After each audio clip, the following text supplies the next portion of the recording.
दोनों रायबरेली में भी हम दोनों मौजूद होंगे और वायनाड में। प्रियंका गांधी के वायनाड से उपचुनाव लड़ने के ऐलान के साथ ही सालों से चलता रहा लंबा इंतजार थम गया। अब सियासी चर्चाओं का बाजार इस सवाल पर अटिका है कि आखिर प्रियंका को वायनाड से ही कांग्रेस ने क्यों उतारा। राजनीतिक पंडित कांग्रेस की इस रणनीति के पीछे की वजह को तलाशने में जुटे हैं। वायनाड से प्रियंका को उतारने की रणनीति क्या है? 24 के चुनाव में रायबरेली सीट से राहुल गांधी चुनावी मैदान में थे, तो जिसकी उम्मीद नहीं थी वो अमेठी में हुआ। किशोरी लाल शर्मा के रूप में कांग्रेस ने एक अपरिचित चेहरे को मैदान में उतारा। इसके पीछे भी कांग्रेस की स्ट्रैटेजी रही। अमेठी सीट पर किशोरी लाल शर्मा उम्मीदवार जरूर थे, लेकिन प्रियंका उनके साथ साए की तरह खड़ी रही। उम्मीदवार किशोरी लाल शर्मा थे तो चेहरा प्रियंका गांधी। प्रियंका गांधी ने भी पूरी ताकत झोंक दी। चुनावी नतीजों में प्रियंका ने खुद को साबित भी कर दिया। किशोरी लाल शर्मा ने 1,67,196 वोटों से जीत हासिल की। उन्हें 5,39,228 वोट मिले। नतीजों के बाद उन्होंने साबित किया कि वही 2022 में कैंपेन करने वाली प्रियंका हैं, जिन्होंने लड़की हूं, लड़ सकती हूं कैंपेन के तहत यूपी विधानसभा में पूरी ताकत झोंक दी थी। हालांकि चुनावी नतीजों में कांग्रेस औंधे मुंह गिर गई और बीजेपी ने बम्पर सीटों से जीत हासिल की। लेकिन 24 के चुनाव में प्रियंका ने सब कुछ उल्टा पुल्टा कर दिया। गांधी परिवार के पास रायबरेली सीट भी छीन कर ले आए तो अमेठी में जीत दिलवाने में कामयाब हो गए।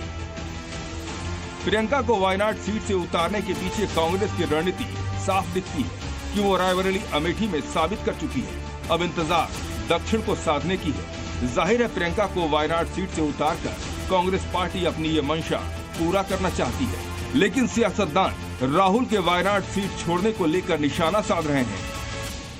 राहुल गांधी और कांग्रेस पार्टी ने अनाउंस किया था रायबरेली से चुनाव लड़ेंगी, तो ये चीज़ राहुल गांधी ऐसा नहीं एक दिन में एक झटके में डिसीजन ले लिया, पहले से भी चर्चा करके तय किया होगा, मगर वो बात वायनाड की वोटर से छुपा कर रखा है, उनको बताया नहीं है, तो ये नाइंसाफी है। It's a betrayal of the people of Wayanad now, and we all know why Priyanka Gandhi is going to Wayanad, because and it's the same reason why Rahul Gandhi went to Wayanad, because as long as the Indian Union Muslim League supports any candidate in Wayanad, that candidate will win. That is the nature of the demographics of that constituency.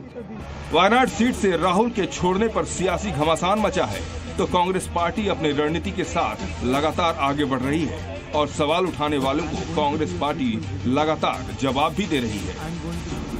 मैं तो बहुत वर्षों से चाहता था कि वो किसी भी हाउस में जाएं, तो मैं उसके लिए प्रयासरत था। मैं तो इस सिलेक्शन में भी प्रयासरत था कि वो लड़ें दोनों सीटों में से अमेठी, लेकिन ये बहुत मेरी दिली इच्छा जो है वो पूरी होने जा रही है। तो उन्होंने वायनाड को एक्सेप्ट किया और कांग्रेस पार्टी ने उनको वायनाड की सीट सौंपी। राहुल जी रायबरेली रहेंगे, ये और खुशी की बात है। कहना मैं उनको शुभकामनाएं भी देता हूं प्रियंका जी को, और उनके चुनाव में मैं जाऊंगा भी और वहाँ काम भी करूंगा। 24 के चुनाव में राहुल गांधी को रायबरेली में 3,90,000 से ज्यादा मतों से जीत मिली और वायनाड में 3,64,000 से ज्यादा मत मिले। अब सवाल है कि वायनाड में प्रियंका की उम्मीदवारी कांग्रेस को भविष्य की रणनीति में कामयाब बनाएगी। ब्यूरो रिपोर्ट, जी मीडिया। और दक्षिण भारत से गांधी परिवार का प्रेम नया नहीं है। गांधी परिवार में कौन कौन कब कब साउथ से चुनाव लड़ा है, आपको ये भी सिलसिलेवार बताते हैं, जरा ये भी आप देखिए। 2019 का आपको चुनाव अच्छी तरह से याद होगा। वायनाड की सीट थी और राहुल गांधी चुनावी मैदान में उतरे थे, यहां से उन्होंने चुनाव जीता भी। इससे पहले 1999 में बेल्लारी में सोनिया गांधी चुनाव लड़ने के लिए पहुंची। दक्षिण से प्रेम नया नहीं है गांधी परिवार का।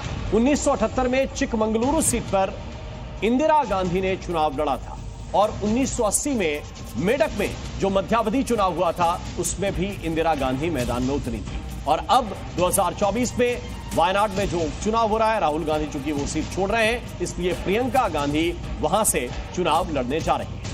वैसे प्रियंका गांधी को वायनाड एक रणनीति के तहत भेजा जा रहा है। दरअसल ये साउथ में कांग्रेस को मजबूत आधार देने की एक कोशिश है। कांग्रेस को उम्मीद है कि प्रियंका एक गेम चेंजर साबित हो सकती है। हालांकि बीजेपी प्रियंका को वायनाड से उतारने के कांग्रेस पार्टी के इस फैसले पर परिवारवाद का आरोप लगा रही है। अरे ये परिवारवादी, उत्तर प्रदेश में एक ही परिवार के आधे दर्जन लोग एमपी बन गए और कांग्रेस के भी उस कड़ी को बढ़ाने में लग गए, और ऐसे लोग अब वायनाड से चुनाव लड़े या कहीं से लड़े, जनता समझ चुकी है, समय पर इनको सबक सिखाएगी। तो हम उन्हें रोक थोड़े रहे हैं, आए वायनाड में, उनका कोई भी नेता मोदी जी लड़ना चाहते हैं, उनका स्वागत है, कोई रोक थोड़े रहा है उनको। तो आप हमारी पार्टी में तय मत कीजिए कि हमें किसको टिकट देनी है, आप अपनी पार्टी की चिंता कीजिए, आपको किसको लड़वाना है लड़वाइए ना, कौन रोक रहा है आपको।